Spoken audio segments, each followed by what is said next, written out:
Well, welcome to the program today. I'm Amarachi Ubani. Here's what's coming up on the world today. U.S. President Donald Trump says Chinese-made smartphones and other electronics will not be exempt from tariffs. Ukrainian President Volodymyr Zelensky invites the U.S. President to his country to witness destruction by Russian us. South Africa appoints a special envoy to the U.S. in an effort to ease tensions between the two countries. Let's begin the world today.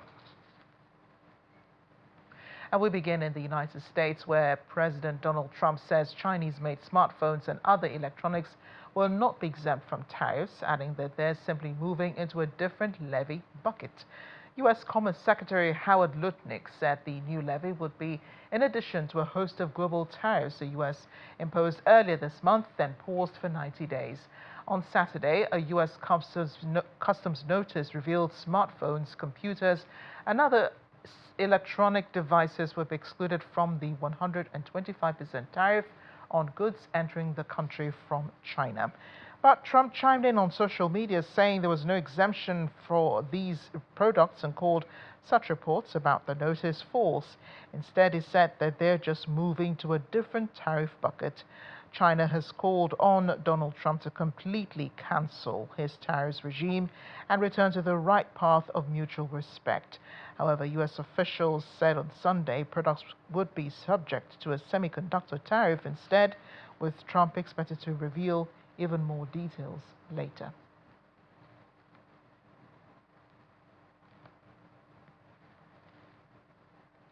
In the meantime, European stock markets bounced up this morning after Friday's official announcement that some of these products would escape levies up to 145%. U.S. shares joined the rally in Europe and in Asia after the White House exempted smartphones and computers from the U.S. tariffs, though gains were capped and the dollar was muted as President Trump said that levies are still likely. Boosted by technology shares, the Dow Jones Industrial Average opens new tab rose at 1%. The S&P 500 opens new tab gained 1.6%. The Nasdaq Composite opens new tab added more than 2%. Apple shares jumped around 5%. Opens new tab. The S&P 500 rallied 5.7% last week, but was still more than 5% below where it was before Donald Trump's reciprocal tariffs were first announced in early April.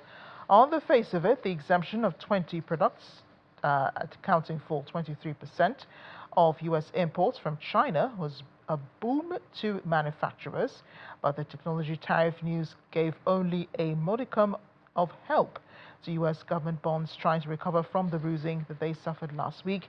The dollar was little changed once more as the off-again, on-again trade policy gyrations left investors confused and analysts bearish on the long run.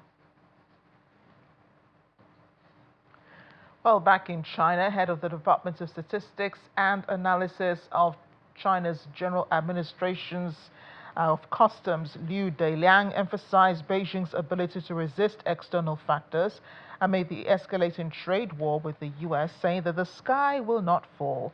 He underlined China's dynamic cooperation in the manufacturing sphere with 170 countries and regions around the globe, highlighting that the nation's manufacturing sector is demonstrating robust momentum in shifting towards high-end, smart and green production. Trade tensions escalated between Beijing and Washington, with the U.S. president's initial 54% tariff prompting a 34% response from Beijing. The U.S. then raised its rate to 84% before Trump increased it to 145%, and Beijing's payback by the latest jump was up to 125% as at Friday. Last week, U.S. President Donald Trump announced a 3-month pause on his tariff plans, except those targeting China. I want to bring in now geopolitical analyst Edward Okpa. He's been studying what's been going on with the markets as well as with the economies around the world. Edward, great to see you. Well, great to have me. Indeed. Good to see you. Yeah, and I wonder how you feel about China's defiance in the face of these tariffs by the United States. Well, I mean, everybody's got to put up an image to defend their country. At the end of the day, what is going to matter is how strong is your defiance. China wouldn't be where China is without the, American support, which means in the terms of, how America manufacturers have gone there over the decades, because we had this, culture in America, or this is certain things Americans don't want to produce. And so we gave all those intellectual rights, property rights to China. They copied it, and some of, they violated it, and they now feel that they can stand up and do what they're doing. And so, what Trump has done is come back to say, hey, we don't have to trade with somebody who, has this ulterior motive to undermine us. Every country has the right, to defend their own productive capacity and do what it is that is good for their own country. So China has been that, I hate to use the word a nuisance country, because they think the world owe them something because they have rallied their people to be a cheap source of manufactured good. And now they are shaking. The economy is in trouble, because without America, it will be hard for China to do what China is doing. But all of that is going to come to a head when the negotiations have been made and agreements have been signed. The president of America, Congress has given him the right to negotiate trade agreements. So it's every president can come in and decide what it is they want to do. Oh, Edward, we seem to have Part of your lost question. audio with you. I do hope it's, you know, we Can won't you hear me? be Or can reconnected. you hear me all right? But speaking to what you have just said, some people think that the U.S. president's tariffs are more emotional because we've seen President Donald Trump, I think it was before he made the 90-day, he announced the 90-day pause on the tariffs. He had said that a lot of countries were calling him and were trying to negotiate. So it kind of seems like, it's who appeals to his ego, I guess, is the one who probably gets let off the hook. No, well, look, presidents are human beings. They're going to have emotions. And then, that emotion, obviously, we want it to be one that, helps the country. Yes, he announced it. And of course, when he announced it, the president of America has the biggest microphone in the world. And so anytime they say something, if somebody's going to react. And obviously, the entire world reacted to the tariff thing, because the tariff is about trade, is about revenue to the country. There are two types of tariffs.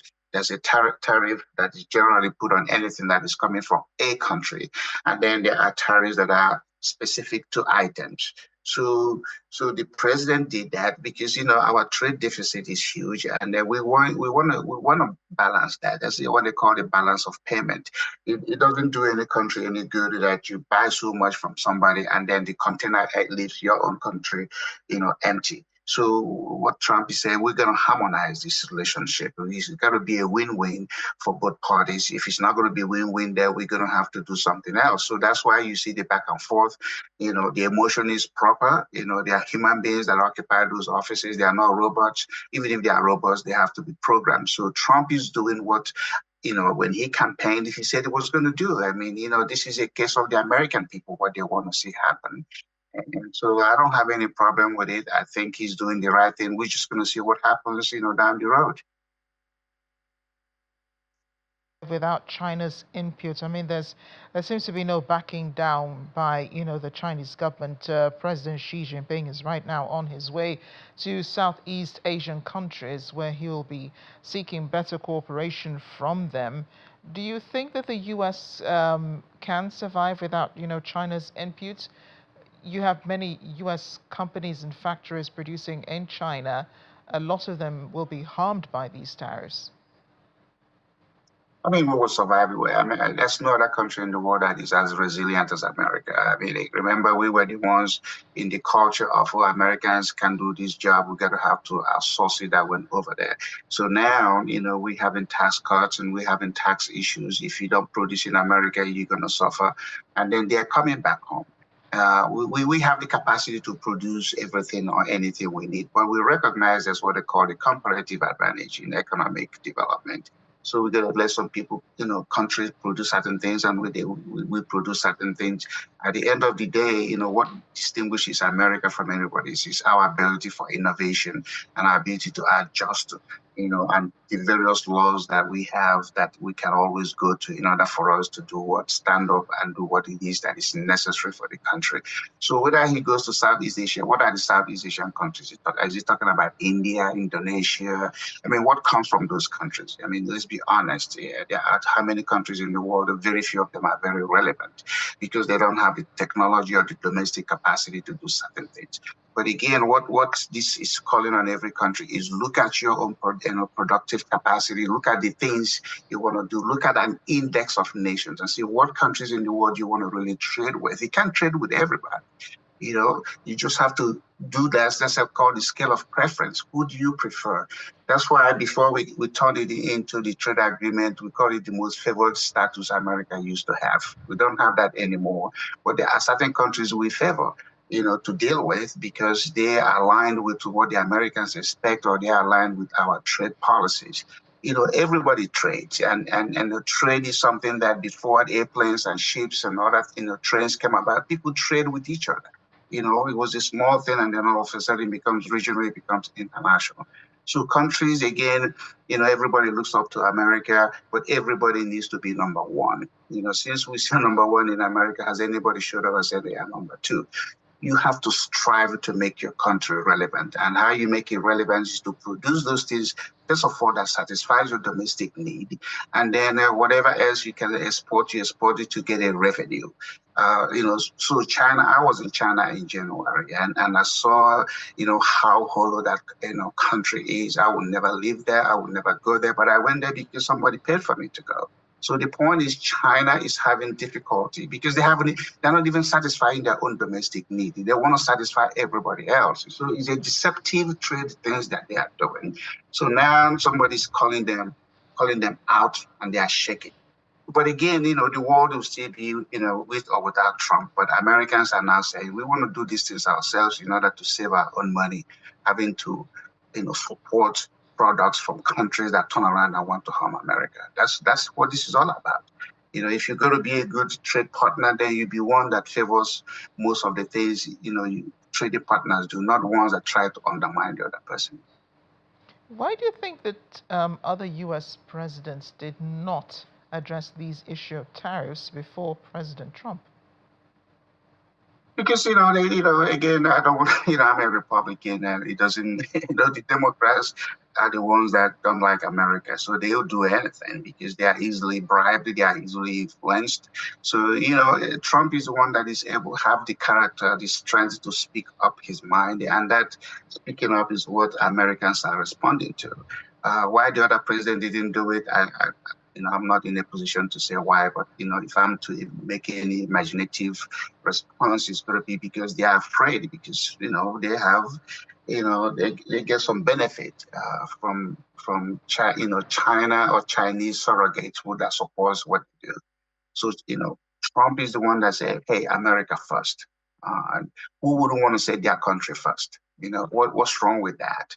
And so that's why everybody's sort of like shaking and concerned. But the market will correct itself. The people will adjust to whatever is going on, and then we'll find a new normal. At the end, it's a new normal.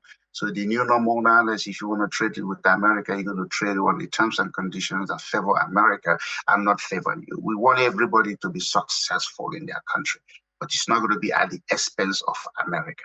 American taxpayers are tired of paying for people that are lazy in their country because we're being taxed heavily to cover, what other people are, getting out of us. No, we want to harmonize that. We want to level that field. And if we can level the field with you or for you, then you level your own field. You have the tools just like we do have our tools. We're just going to make it work for us. America first, and Trump is the one promoting it. And again, I'm partial to that because I'm not the one that is going to believe somebody has to get rich off my own sweat. And at the end, I'm struggling. It doesn't make sense. I've heard some members of the administration talk about, how smart President Trump is, But I mean, this yo-yo on the stock markets cannot be good in the long run, can it? Well, I mean, the stock market is what is like a pendulum swing. It goes, either way. Yeah, the people that survive and do well on the stock market are people that have long-term interest, because it's going to be the peaks and the dips, and at the end, what matters is when you want to cash your stock. Are you cashing it at the peak? Are you cashing it at the dip? And if you have marginal investors in the stock market, they're going to always lose money. We saw what happened some years ago in 2008. Even General Motor, one of our big automakers, was in trouble, but they recovered. Those who panicked lost money, but those who said, whatever, I'm invested. So anytime I invest, I am not concerned because I know I will not invest the money that I needed to pay my daily bills. So that anytime I invest is a long-term thing for me. What matters is when do I want to cash that investment? Is my timing right? And that timing is what the individual investor has to make. So the stock markets are going to bounce, because at the end of the day, we still need those things, that will make our life better. So the reaction that people have because of an announcement, obviously there are people who are waiting for you to panic, and when you panic, then you're making, decisions that may not favor you on the long term, and they take advantage of it. Do not buy those stocks, because if the stock prices go down, boom, there are people that just want to buy it, and then they wait, and then it goes up, and they make their money. So invest, the stock market is an indicator, but it's not the entire indicator. You just have to be the individual that has the long-term outlook and the patience to see what happens. So, in your opinion, President Trump's efforts and the tariffs he's announced will help make America great again? Of course, that's what we want. I mean, we want everybody to be great again. We want today to be better than yesterday, but it's not guaranteed. This politics and the business of politics is like weather. You get the harmattan, you get the rainfall, you have to sit through it. So Trump is coming with, his type of weather conditions, and those weather conditions may lead to changes. But hey, who knows? He only has another 4 years to go. Somebody else jumps in after him, he may change the whole damn thing. That is just the nature of business of politics and politics of business. So don't panic. You just keep an eye on it, and just don't let whatever is critical for your own survival as a nation, as an individual, to run away from you. Don't you ever let somebody come into your country and push you to the boys' quarters, like we say in Nigeria. That's why I wish Nigeria would take advantage of what is going on and don't have to deal with Chinese, Indians, Pakistanis, Lebanese, Turkish people that go over there and run circles around Nigeria. Nigeria has to stand up and say enough is enough. You got to own the country. And when people come in there to be with you, they have to do it at your terms and conditions, not to where these people come over there and they take over the economy. It doesn't happen. It shouldn't be. You have the sovereign right to defend your country. Self-preservation is the first order of business. Anything other than that is playing to the gallery. So China is doing what they need to do. America is doing what to do. What about the African countries, where everybody comes in and they take a hold of it at the expense of the native Africans? No. Change your policies. Some people don't want to deal with you the way you want. You kick them out. In economics, isn't that a term called, barrier to entry creates value? You don't have to be open to everything and anybody that comes in. If they come in, they have to fit into what you're doing, or if not, you say, hey, like we say in America, hit the rope, Jack.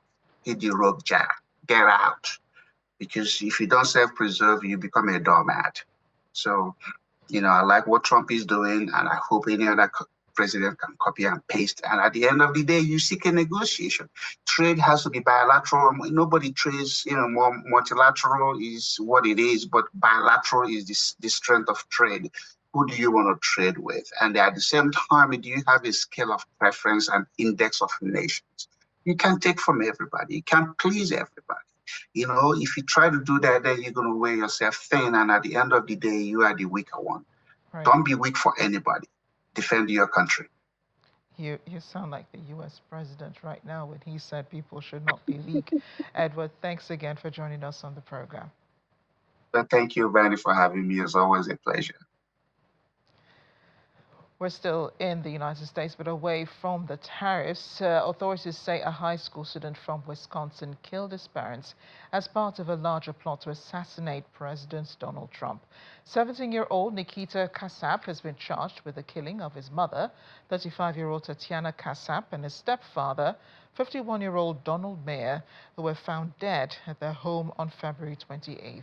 A newly unsealed search warrant also alleges that the suspect's phone contained material relating to a neo-Nazi group called the Order of Nine Angles and praise for Adolf Hitler. Investigators also discovered anti-Semitic writings in which the accused allegedly detailed his plans to kill Trump as part of a broader goal to overthrow the government. That's according to court documents. Those documents also allege the suspect was speaking with people in Russia about plans to kill his parents. Authorities said the teenager paid for a drone and explosives to use in an attack and had plans to escape to Ukraine, and that he was in touch with other parties about his plan to kill the president and overthrow the government of the United States. And in Ukraine, President Volodymyr Zelensky has been inviting U.S. President Donald Trump to visit before any deal is struck with Russia to end the war. Zelensky was speaking in an interview with CBS's 60 Minutes program. It was recorded before the Russian missiles hit the city of Sumy on Sunday, killing 34 people and injuring 117 others. And without providing evidence, Russia said it fired 2 Iskander missiles at a meeting of Ukrainian soldiers, killing 60 of them. Trump said he'd been told it was a mistake without specifying who told him. At the scene in Sumy, the conference center Russia claimed was used for the meeting is smashed, and a crater marks the spot where a missile hit. The roof is no more. Now, Kyiv has confirmed the gathering of military officers. However, a regional mayor in Sumy has demanded the resignation of local security officials if indeed they allowed such a meeting to happen. European leaders have strongly condemned missile attacks on Sumy, northeastern Ukraine during Easter celebrations, Palm Sunday celebrations, speaking ahead of the Foreign Affairs Council meeting in Luxembourg earlier today. Top diplomats called for maximum pressure on Moscow, including stepping up the potential 17th package of sanctions, while calling on U.S. President Donald Trump to force Vladimir Putin to the negotiating table. 2 ballistic missiles hit the center of Sumy around 10:30 local time on Sunday, according to media reports. They also report that 34 people were killed, 119 others injured. We're going to discuss, but right now I think we have to put the pressure, the maximum pressure on Russia to really end this war, because it takes 2 to want peace. It only takes 1 to want war, and we see that Russia really wants war. And all those who want the killing to stop should put the maximum pressure on Russia. I'm sure that the United States, and especially the people in the United States, also their leaders, are very touched with the fact that it was clearly not just an accident. I mean, Russia was deliberately targeting civilians. And this on a Palm Sunday when people were attending church or going to church. So I think this just shows that it's only one person who is not interested in peace, and that's Putin. We need to step up on the sanctions, and that's what we are working on the 17th package, because we have to be weakening Russia. Now, of course, the decline in the oil price is exactly what we need, because Russia is so dependent on its oil and gas exports, so anything what happens in the price will of course affect their possibility to wage the war and invest into their military industry. The Russians are, unfortunately, the people used to very poor conditions, and we would just like to encourage those people to really, do anything in their power to transform their society into a true democracy, because we would be their partners. I don't think we have properly entered any negotiation phase just yet. It has been the U.S. who has been active in trying to find, both sides' positions and see whether there's something that we could start a negotiation on. The heinous attacks on Kryvyi Rih and on Sumy is Russia's mocking answer. I hope that President Trump, the U.S. administration, see that the leader of Russia is mocking their goodwill, and I hope the right decisions are taken. And now in Yemen, at least 6 people have been reportedly killed, 20 others injured in 3 U.S. airstrikes on what local authorities say was a ceramics factory in the suburbs of Sana'a. This video shows flames billowing over the site of the blast that caused widespread destruction as fire and ambulance teams work at the scene to recover the dead and wounded. The Health and Environment Ministry says 6 people were killed, 20 others injured, the figures we mentioned before, with the death toll now expected to rise due to the severity of some of the injuries and as search and rescue operations continue. The U.S. has not commented on the attack as of this time. And thousands of children's shoes were placed at the Bristraat Square in Leiden, the Netherlands on Sunday, paying tribute to the Palestinian children killed in Gaza during the Israel-Hamas conflict. Lines of shoes and flowers were laid on the ground, with speakers on stage reading out the names of the deceased infants. Dozens of demonstrators also came to the venue calling for peace in Gaza and denouncing the Israeli attacks on civilians with signs and placards. Demonstrators called on the Dutch government to abide by international law and urged them to take action against Israel's defense strikes on the enclave.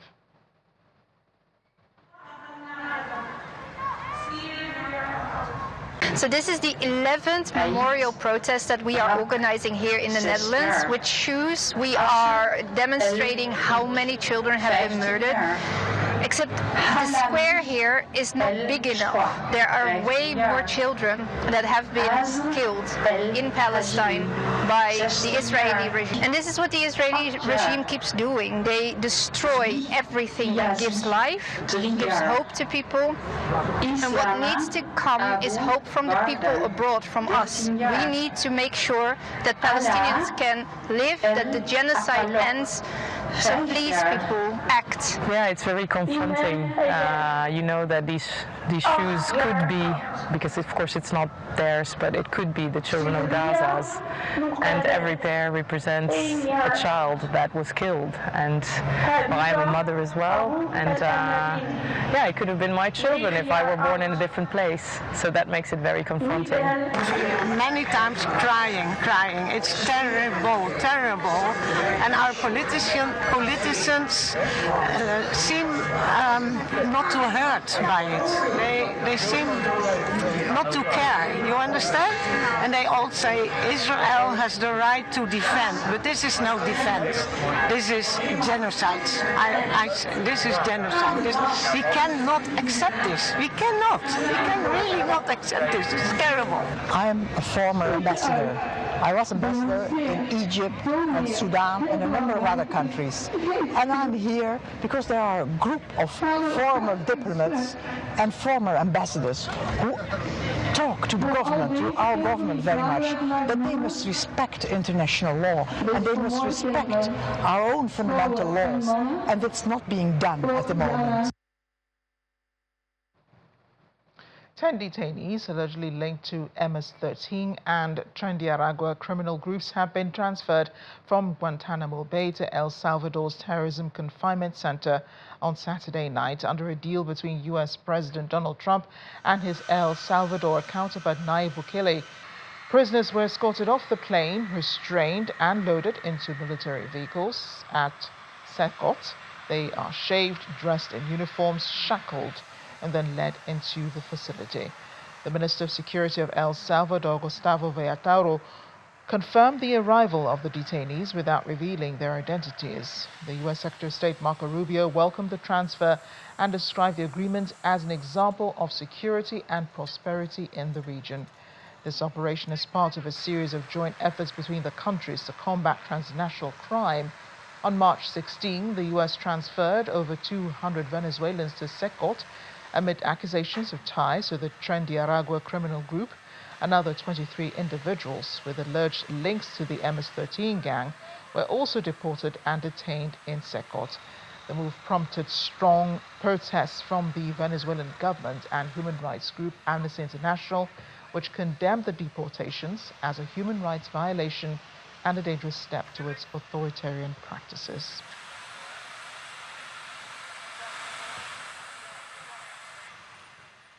Staying in the region, Ecuador's incumbent president Daniel Noboa has claimed a runaway victory in the country's presidential election on Sunday after voters endorsed the young leader's iron fist approach to rampant cartel violence. With over 90% of the votes counted, the National Election Council said Noboa had an unassailable 12-point lead over his leftist rival Luisa Gonzalez. Official results confirm that Noboa had 56% of the votes against Gonzalez's 44%, a far bigger winning margin than expected after a virtual tie in the first round. Speaking to jubilant supporters in his hometown of Olón, the 37-year-old president claimed a historic victory, saying, "A huge hug to all those Ecuadorians who always believed in this young president. Ecuadorians have spoken. From tomorrow morning, we will go to work." Here in Africa, Gabon's military leader, General Brice Oligui Nguema, who in 2023 led a coup that ended a near 60-year dynasty, has won Saturday's presidential election with more than 90% of the vote, according to provincial results. Ahead of the vote, critics argue that the new constitution and electoral code were designed to give Oligui Nguema a comfortable pathway to the top job. Some opposition heavyweights who could have posed a serious political challenge were excluded from the race. His election victory consolidates his grip on power nearly 2 years after he masterminded the demise of President Ali Bongo, whose family had been in power in Gabon since 1967.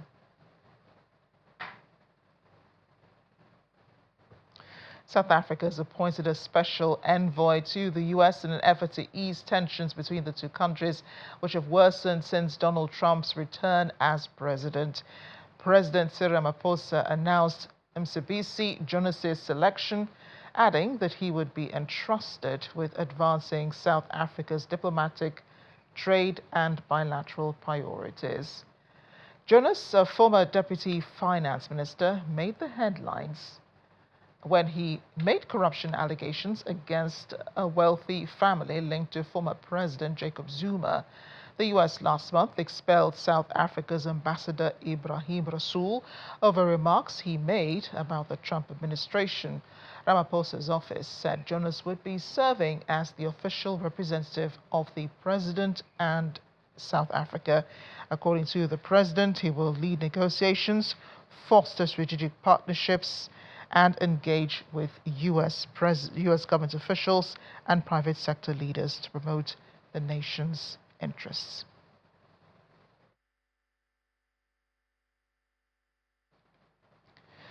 Well, France's foreign minister says Algeria has asked 12 French embassy staff to leave the country within 48 hours. Jean-Noël Barrot says this is linked to the indictment of 3 Algerians in France on Friday, one of whom is a consular official. They're accused of involvement in the abduction last year of Ami Boukars, an outspoken critic of Algeria's government. He was reportedly granted asylum in France in 2023. Barrot urged Algeria to abandon the expulsions, adding that France is ready to respond immediately if they went ahead. Boukars, also known as Amir DZ, has lived in France since 2016. He was abducted in April 2024 in the southern suburbs of Paris and released the following day.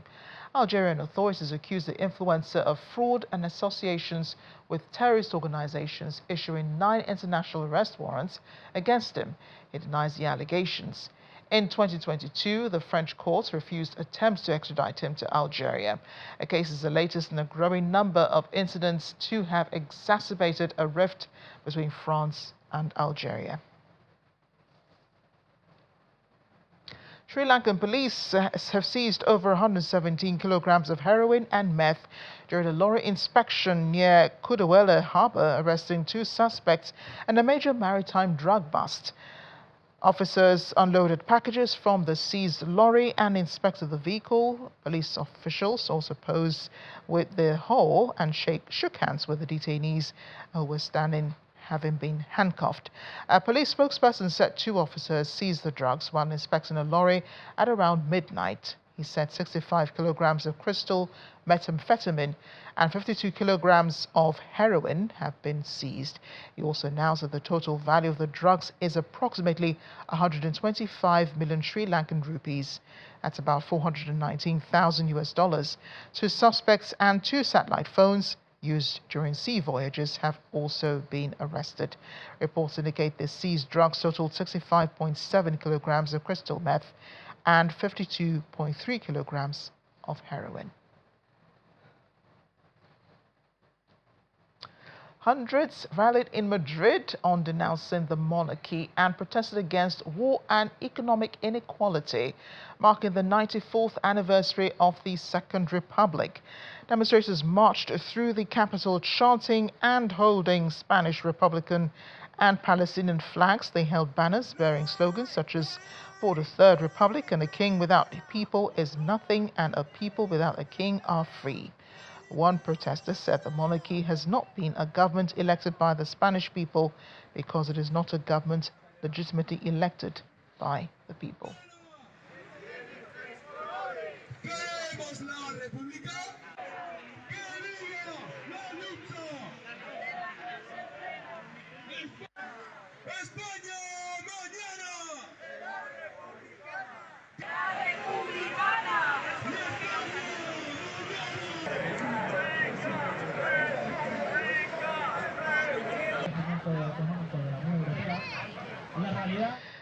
Let's get some more now on the South African special envoy appointed to the United States, Mcebisi Jonas, selection made by President Cyril Ramaphosa, saying he would be entrusted with advancing South Africa's diplomatic, trade and bilateral priorities.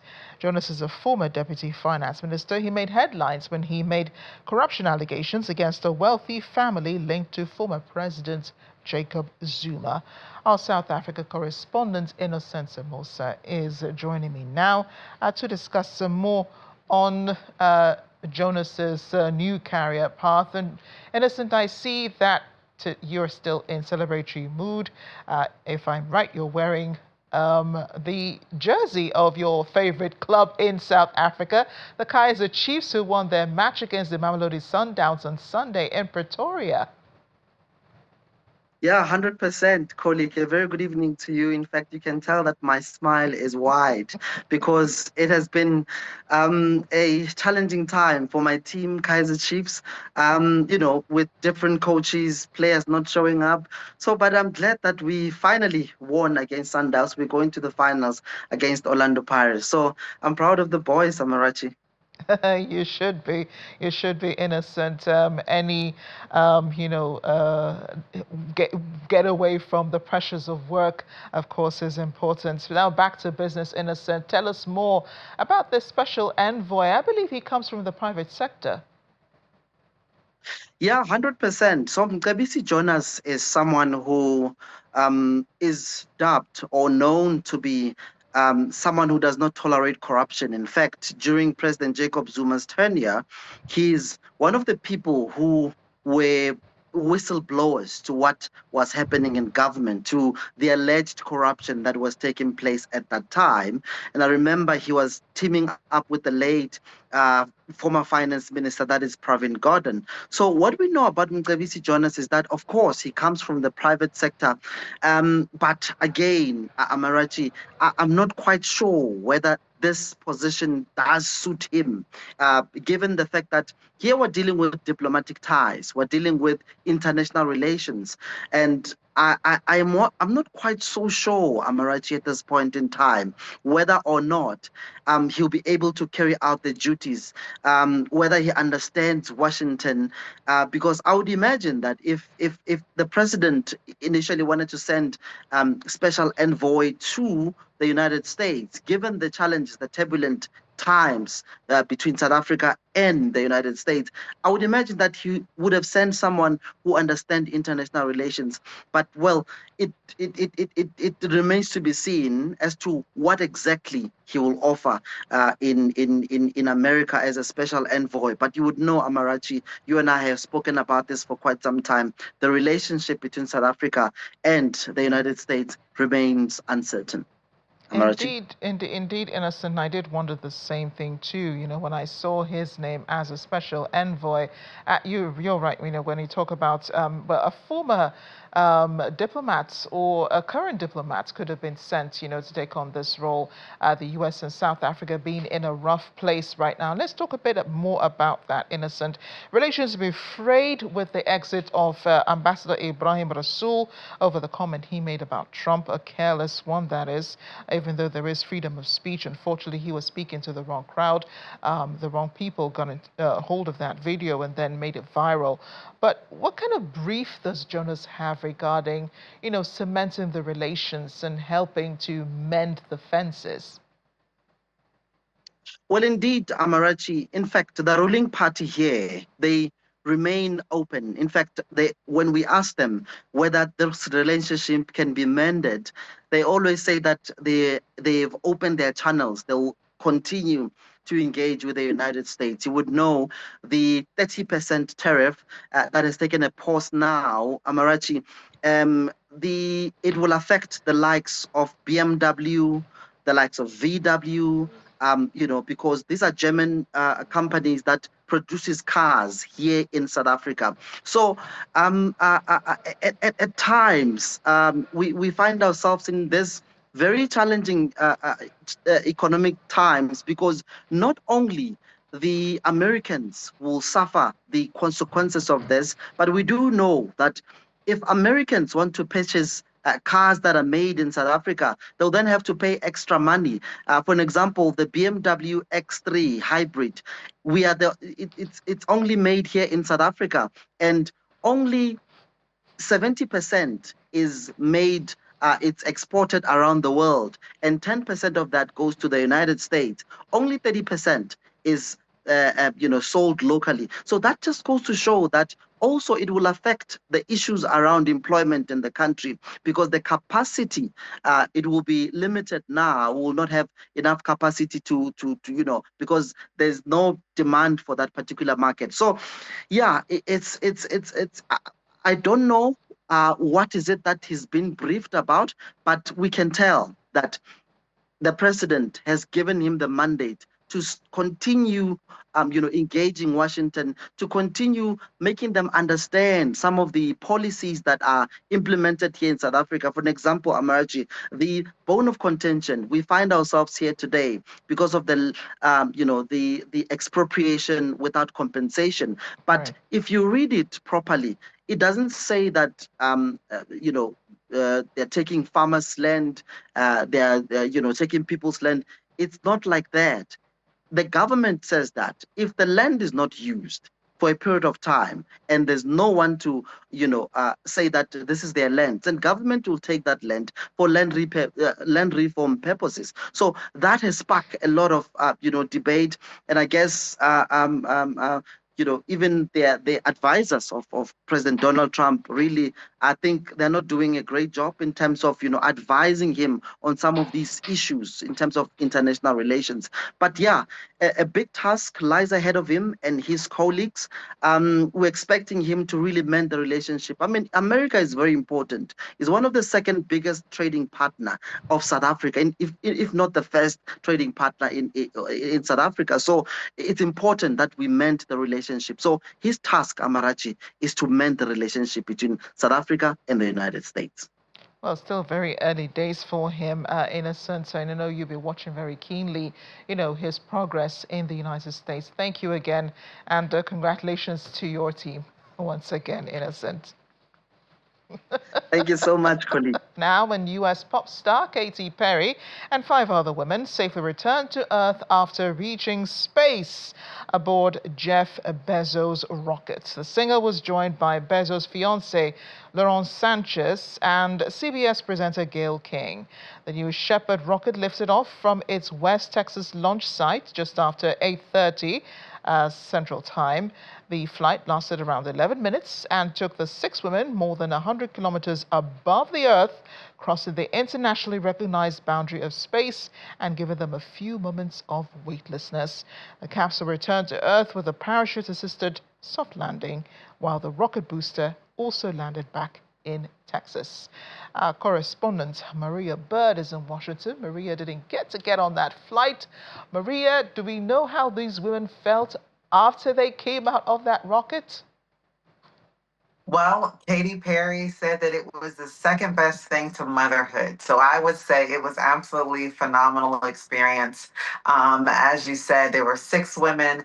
The first time in 60 years that 6 women have been in space like this. And so it was, I think, very exciting. And as you mentioned, Gayle King, presenter here in the United States, and also the best friend of Oprah Winfrey. So Oprah was watching tentatively during the live broadcast of their visit to space. And so I think this is just the beginning of what is hoped by many Americans, being able to one day be able to visit space and come back just as they do almost getting on an airplane, but only at a much higher cost. Yeah, and I'm sure that Oprah did have just a twinge of jealousy there because Gail has one up on her, finally making it to space. But what are the odds that these were the women who did make that historic trip to space? Talk about the choice of women, and why they were chosen to make this all-important trip. Well, as you know, Blue Origin has been part of the news cycle, part of the conversation for quite some time now. And so these women wanted to show courage, wanted to show fearlessness, had been speaking obviously about this for some time. And also there were other measures as well. You had to go through health checks, you had to go through other types of metrics to ensure you were fit for the trip. That's another piece that I think people don't often think about, is the fitness to be able to go up into space. So, when we're talking about this story before I came into the studio, me and my producers, some of them wondering, why waste, well, they said waste, not me, but they said, why waste so much money just to spend 11 minutes in a rocket? This is money that could have been used, funds and finances that could have been directed into more humanitarian causes and all of that. So what exactly did they gain by making this trip? Well, I think that's a very valid point, and they're not the only ones that have asked those types of questions, especially if we talk about space exploration on a commercial side. And so the real question is around whether or not these individuals are doing something that's breaking new grounds. As we know, things are very expensive in the beginning. You think about the first automobile, extremely expensive to create, the first electric automobile, but now those costs have drastically reduced. And it's really about providing an avenue for science.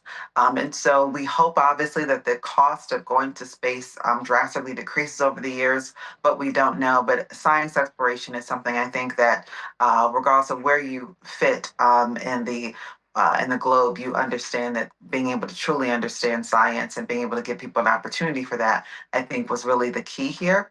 And being able to see whether or not this is something that we can potentially foresee for students, graduate students, being able to have this type of experience in space.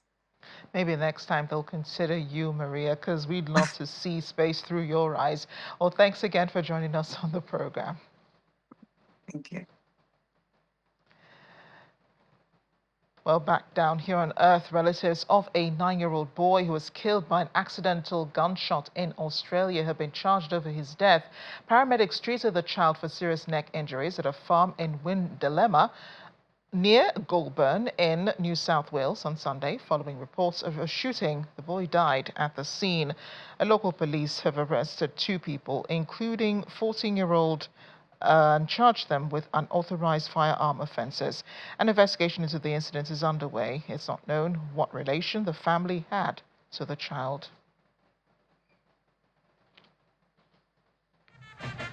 In the meantime, the streets of Besancon in eastern France were blanketed in confetti, as you can see. This was on Sunday. Hundreds of locals gathered to enjoy the annual carnival. Families and children in costumes watched the carnival floats and performers pass by, dazzling with vibrant colors as they threw confetti and candy at onlookers. And they got some. Members of Besancon Festival Committee say that this year the theme is masks from all over the world. Around 20,000 people were expected to attend the carnival, marking the 32nd edition of the parade.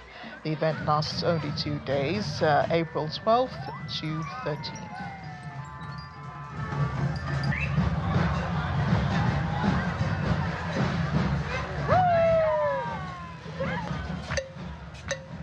Lots of fun, lots of candy, and lots of cleanup after. Thanks for watching The World Today. I'm Amarachi Ugadi.